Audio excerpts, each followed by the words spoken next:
जय हिंद। स्वागत है आपका समर्थ दमोह यूट्यूब चैनल में।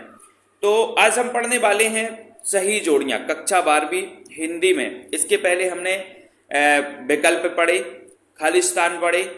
अब हम सही जोड़ियों को पढ़ने वाले। अब एक चीज आपको याद रखना है कि ये सही जोड़ियां में दिया है, अगर कोई प्रश्न है तो ये ऐसा नहीं समझना कि ये सही जोड़ी में आएगा। ये खालिस्तान में भी आ सकता है, रिक्त विकल्प में भी आ सकता है, सत्य असत्य में भी आ सकता है। इसलिए उसको क्या है, आपको बहुत अच्छे से पढ़ना है, ठीक है। और सभी बच्चे प्रतिदिन रेगुलर तरीके से चैनल पर जाकर के क्या करना है, अपने वीडियो जो आपके विषय से संबंधित वीडियो हैं उनको देखना है, अध्ययन करना है, ठीक है। अब हम यहाँ पर पढ़ने वाले हैं। तो सबसे पहले आपको यहाँ पर देखें, ठीक है। पहला जो आपका प्रश्न है वो क्या है कि मैं स्नेह स्वरा का पान किया करता हूं। अब इसकी सही जोड़ी क्या होगी? अनुप्रास अलंकार, रूपक अलंकार, पुनरुक्ति, प्रकाश, मानवीकरण या फिर विरोधाभास। तो यहां पर एक शब्द आया स्नेह स्वरा, स्नेह रूपी स्वरा अर्थात शराब, है ना। तो यहां पर आपका क्या हो जाएगा? रूपक अलंकार। रूपक अलंकार की मैं एक और पहचान आपको बता देता हूं कि अधिकांश केसों में आपको यहां पर योजक चिन्ह दिखेगा, ठीक है ना। तो ये आप समझ जाना अगर ना बने तो, ठीक है। उसके बाद अगला जो प्रश्न है आपका, शीतल वाणी में आग लिए फिरता हूं।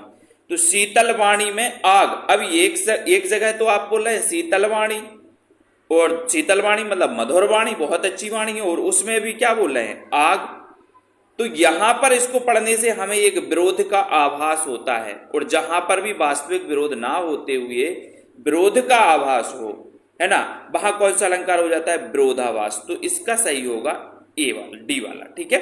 उसके बाद अगला है कि जिसको सुनकर जग झूम झुके लहराए। जिसको सुनकर जग झूम झुके, अब यहां पर क्या हो रहा है? झा झा वर्ण की बार बार आवृत्ति हो रही, तो झूम झुके लहराए। और हमने पढ़ा है कि जहां पर एक ही वर्ण की बार बार आवृत्ति होती है वहां कौन सा अलंकार होता है? अनुप्रास अलंकार, ठीक है। तो यहां पर जिसको सुनकर जग झूम झुके लहराए, वहां कौन सा अलंकार हो जाएगा? अनुप्रास अलंकार हो जाएगा, ठीक है। अगला है दिन जल्दी जल्दी ढलता है।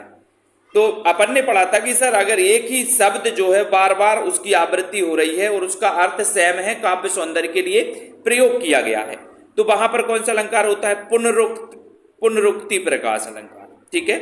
ये शब्दों की क्या हुई है? पुनरावृत्ति हुई है, पुनरुक्ति हुई है, ठीक है। फिर उसके बाद अगला है फूल हंसे कलियां मुस्काई। अब फूल हंसते नहीं है, हंसता कौन है? मानव, है ना। कलियां मुस्कुराती नहीं है, मुस्कुराता कौन है? मानव। तो यहां पर फूल क्या है? प्राकृतिक वस्तु है, कलियां क्या है? प्राकृतिक वस्तु है। अब प्राकृतिक वस्तु पर हंसने का आरोप कर दिया गया, है ना, मुस्कुराने का आरोप कर दिया गया। तो अपन ने पढ़ा था कि जहां पर निर्जीव वस्तुओं या प्राकृतिक वस्तुओं पर मानवीय क्रियाओं का आरोपण कर दिया जाए, वहां कौन सा अलंकार होता है? मानवीकरण अलंकार होता है, ठीक है। तो ये चीज आपको समझना। उसके बाद यहां पर देखें आत्म परिचय। ये कुछ पाठ हैं जिनके रचनाकार आपको बताना है कि आत्म परिचय कविता, इसके रचनाकार कौन है? तो अपन ने पढ़ा था हरिवंश राय बच्चन है। पतंग पाठ के रचनाकार कौन है? तो पतंग पाठ के कौन माने जाते हैं? पतंग काय से खरीदना है? धन से। धन से तो आलोक धनवा, ठीक है।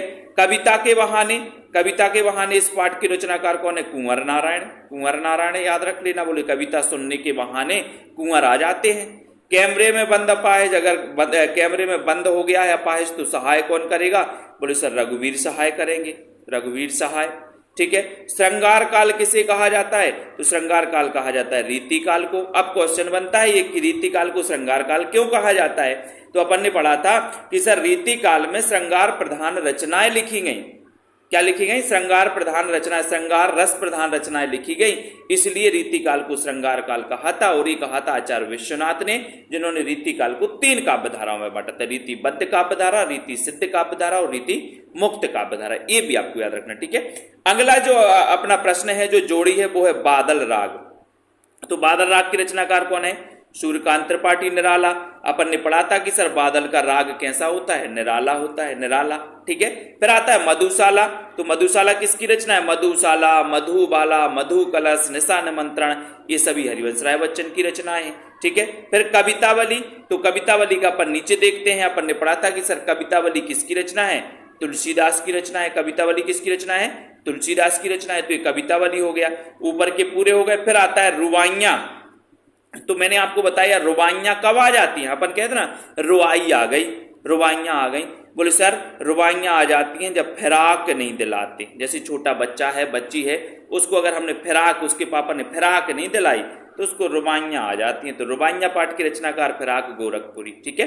ऊषा, तो ऊषा पाठ अपन को याद रख लेना। ऊषा के रचनाकार कौन है? तो यहाँ पर अपन देख ले रहे ऊषा पाठ में शमशेर बहादुर। शमशेर अपन को याद रख लेना, यहाँ पर शमशेर। ठीक है, ऐसे याद रखो ऊषा ने शेर देखा।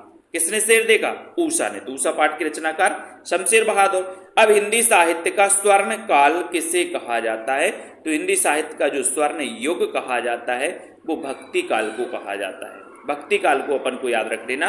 भक्ति काल जिसका समय माना जाता है, कब से माना जाता है? 1375 से लेकर के संवत 1375 से 1700 के काल को हम क्या कहते हैं? भक्ति काल कहते हैं। ठीक है। अब भक्ति काल के बाद अपन देखें यहाँ पर अगली जोड़ी में, तो मस्ती का संदेश। मस्ती का संदेश किसने दिया?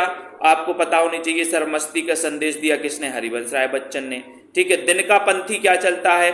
दिन का पंथी जल्दी जल्दी चलता है। ठीक है। दिशाएं, दिशाएं देखो इसका सही क्या हो जाएगा? मृदंग। कैमरे के सामने, तो कैमरे के सामने किसे लाया जाता है? आपने पाठ पढ़ा है, अपाहिज। कविता एक उड़ान है, तो उड़ता कौन है? बोले सर चिड़िया। तो किसके बहाने? चिड़िया के बहाने। चिड़िया के बहाने आपका सही हो जाएगा। ठीक है। उसके बाद गिरने से बचाता है। कौन बचाता है गिरने से? जैसे अपन ने पाठ पढ़ा था कि जो पतंग उड़ाते बच्चे हैं, है ना, अब वो फिर जब पतंग उड़ाते हैं तो बहुत ही रोमांचित हो जाते हैं और उनका जो रोमांचित शरीर होता है वो उन्हें गिरने से बचाता है। कहाँ से? छतों की मुड़ेरों से, छतों से। ठीक है। पेंच को खोलने की बजाय क्या कर रहे? बेतरहा कसना, कस रहे थे। ठीक है। कविता एक खेल है। खेलता कौन है? बोले सर खेलते तो बच्चे हैं। तो किसके बहाने? बच्चों के बहाने। कविता एक खेल है, बच्चों के बहाने। अपाहिज की बेबसी का चित्रण किसमें, कहाँ किया जाएगा? दूरदर्शन पर ये दिखलाया जाएगा। ठीक है। भोर का नभ, भोर का नभ और राख से लीपा हुआ चौका, ये आपका सही हो जाएगा। ठीक है। उसके बाद आता है कि सिल का रंग कैसा है? तो सिल का रंग कैसा है? सिल का रंग बोले सर काला है, काला।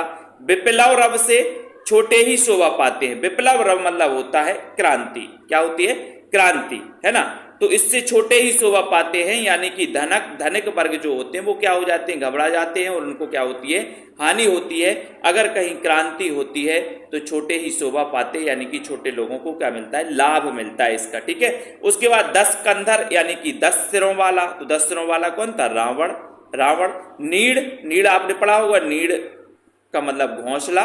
बगलों के पंख, तो बगलों के पंख इसके रचनाकार कौन है? उमाशंकर जोशी। उमाशंकर जोशी आपको याद करना। ठीक है। उसके बाद अगला है जीर्ण शीर्ण शरीर। तो जीर्ण शीर्ण शरीर किसका होता है? कृषक। कृषक जो होता है उसका जीर्ण शीर्ण शरीर हो, वो मेहनत करता रहता है, दिन रात जो है खेतों की चिंता करता है, खेतों में लगा रहता है, उसका शरीर भी जीर्ण शीर्ण है लेकिन, है ना, वो कार्य करता है। रोपाई क्षण की और कटाई अनंत की। रोपाई करते ना अपन, धान की रोपाई करते हैं और भी अन्य फसलों की रोपाई करती है, तो रोपाई क्षण की और कटाई अनंतता की। ठीक है। झिलमिल देह, झिलमिल देह कहाँ? नील जल में। नीले जल में, नीले जल में झिलमिल देह की तुलना किससे की गई? ये प्रश्न अपन ने पढ़ा था, तो भोर के नभ से। ठीक है। उसके बाद राम को चिंता थी काय की? अपयस की। राखी के लच्छे कैसे चमक रहे हैं? बिजली की चमक जैसे लग रहे हैं। ठीक है। फिर उसके बाद आता है सूर्यकांत त्रिपाठी निराला। सूर्यकांत त्रिपाठी निराला किस युग के कवि हैं? तो अपन को पढ़ना है कि सर इनका जन्म हुआ था 1999 में और ये छायावाद के आधार स्तंभ माने जाते हैं। तो छायावाद हरिवंश राय बच्चन, तो हरिवंश राय बच्चन हालावाद के प्रवर्तक हैं। हालावाद अपन ने पढ़ा है। तुलसीदास, तो तुलसीदास भक्ति काल के श्रेष्ठ कवि हैं। आलोक धनबा, आलोक धनबा नई कविता के श्रेष्ठ कवि हैं। ठीक है। तो इसको आपने पढ़ लिया। उसके बाद अपन अगले वीडियो में एक वाक्य में उत्तर पढ़ेंगे। ठीक है। तो सभी लोग बहुत अच्छे से अभ्यास करते रहे। इसके पहले के मैंने वन लाइनर वीडियो भी डाले हैं, इसके पहले के जो वीडियो है सभी आपको देखना है और अच्छे नंबर लेकर के आना है, पढ़ाई करना है। अगर आपको कहीं डाउट लगता है, कोई चीज समझ में नहीं आती है, तो आप कमेंट में लिख सकते हैं। फिलहाल एक क्वेश्चन आपके लिए है, सभी लोग बताएंगे कि जो कुंवर नारायण है, कुंवर नारायण वो किस सप्तक के कवि हैं? ये आपको कमेंट में लिखना है अगर आपसे बनता है तो। ठीक है। क्या है? कुंवर नारायण किस सप्तक के कवि माने जाते हैं? ठीक है। तो आज की वीडियो के लिए बस इतना ही। जय हिंद।